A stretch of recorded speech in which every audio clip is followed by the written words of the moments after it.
So everyone in the LGBT community has a right to become a parent. However, not everybody in the LGBT community knows where even to start creating a family, and that's where we come in. We are two dads, we have two children. I have Katie, who's 14-year-old from a previous marriage. And we have Tallulah, who is 2, who we created through surrogacy. It was always clear for us when we first got together back in 2012 that we wanted a family. Michael was always really insistent, really early on, about asking the question, do I want any more children? Is having a family something that we would potentially want for the future? And the answer was always yes. So I nagged and pestered him, and like a crazy person asked all those questions. Do you want kids? Shall we have kids? Do you want kids? And thankfully he did. Mm-hmm. So we decided that having and creating our child through surrogacy in the UK was the best and most sensible option. We were really lucky that the clinic filmed that embryo being created, so we've almost got that first selfie captured on camera, which is just incredible. I think pregnancy passed really quickly. Yeah, we were lucky in the sense that we had no dramas throughout. Like you say, it was textbook. And then fast forward to October, we were fast asleep. Phone was, where's his side of the bed? Before even answering the call, you knew. You just know that, here we go. We always had it planned that if one of us couldn't see our child get born, then neither of us would. But it kind of didn't work like that, did it? No, we were kind of all ready and everything was going to plan, and then all of a sudden our surrogate's husband popped in and said, get some scrubs on, they're allowing you to go into theatre, so... So we... always gets us such babies. We kind of jumped to action, got some scrubs on and went into theatre, and we saw Tallulah being born. She came into us and was just beautiful. So yeah, 16th of October at 6 a.m. Tallulah came into the world. We realised that there's a community of people in the intended parent sphere and in the two dads area and same-sex parenting that really need support and guiding.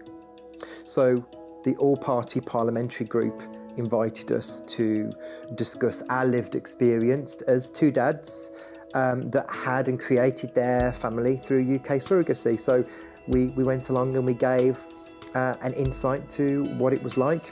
Families are created so differently nowadays, particularly within the LGBT community. And science and fertility treatment generally has massively moved on. So in 30 years, fertility treatment is quite common, but the law just hasn't caught up with it. So we gave our insight to where we feel the current law needs to be reforming. So that was an absolute honour. I guess one of our other missions really is extending the services that we do and everything that we've learned and the networks that we've built to support fertility clinics throughout the UK with their patient support and their intended parents and intended fathers that are engaged with them and on that journey.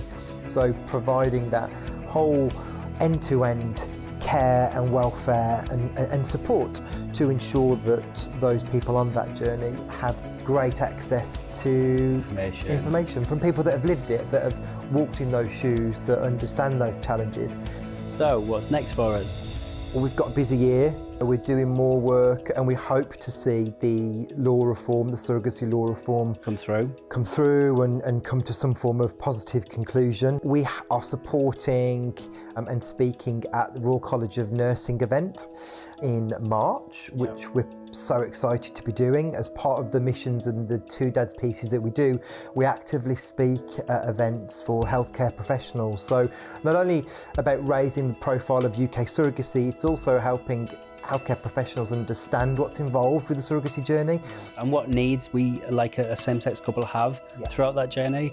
And then we are so proud to be involved in Fertility Fest, which is an incredible arts festival which is taking place this year in the Barbican in London. We are having another baby.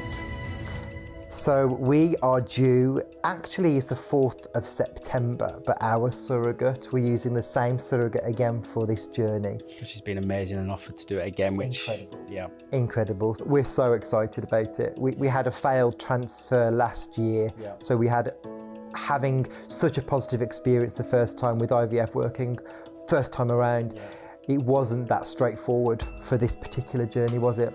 So 2019 is a big year for us in lots of ways, but one of the things that we're really proud of is where we're taking two dads. And as we've explained, when we embarked on this journey, we knew nothing, and like Wes said, we had to pull. It was hard. It was hard to find out all of the information that we, and you don't know what you don't know. So you know, going through it at the time, we kind of got our way through it and came out the end. But now, if we look back on it now, we would have done it differently, wouldn't we? So that's why we decided to set up two dads and to start formalising what we've learnt and what we do, and supporting clinics with this service and being that go-to organisation that will support intended parents and specifically intended fathers on a fertility journey.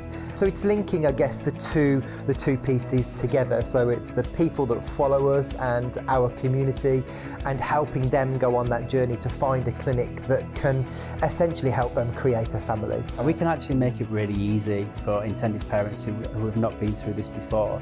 We can provide a service that kind of guides and supports intended parents through that process all the way through. Every parent should see their child being born. Or have the right to see their child being born.